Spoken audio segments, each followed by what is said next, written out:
ఏమేంద్రా రే ఎలా మనిషి అవుతావులే కొంచెం కూడా మానవతం లేనట్టుంది. గంటల మాటలు మర్యాదగా రా. నీతో మాట్లాడటం వేస్ట్ మళ్ళీ దానికి ఎక్స్ట్రా మర్యాద డాడింగా గొడవ నాది నువ్వు పక్కకు జరుగు. అసలు మీరిద్దరు నాతో ఎందుకు గొడవ పడుతున్నారా? మళ్ళీ చెప్తా యాజ్ ఇండియన్ సిటిజన్ గా ఇండియా కోసమే కాదు మన బైక్ కోసం అనుకున్న స్టాండ్ కోసం కూడా స్టాండ్ తీసుకోవాలి. ఏం చెప్పిన కరెక్ట్ నాకు అర్థం కాలేదు తమ్ముడు. సైడ్ స్టాండ్ మీద కూర్చున్నా నిన్ననే ఎల్డింగ్ చేయించిన పోతాది.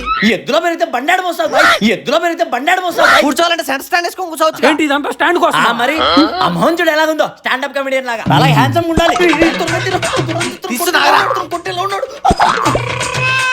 సైడ్ స్టాండ్ మీద కూర్చుంటే ఇంత గొడవ చేస్తా. ఒక్క బైక్ లో నీకేం తెలుసు స్టాండ్ వాల్యూ జస్ట్ మిస్ రా. నన్ను ఆపేసినా కానీ లేకపోతే నా సంకలో పెట్టి పిసికేస్తాను. ఏం మనుషులు రా నాయన.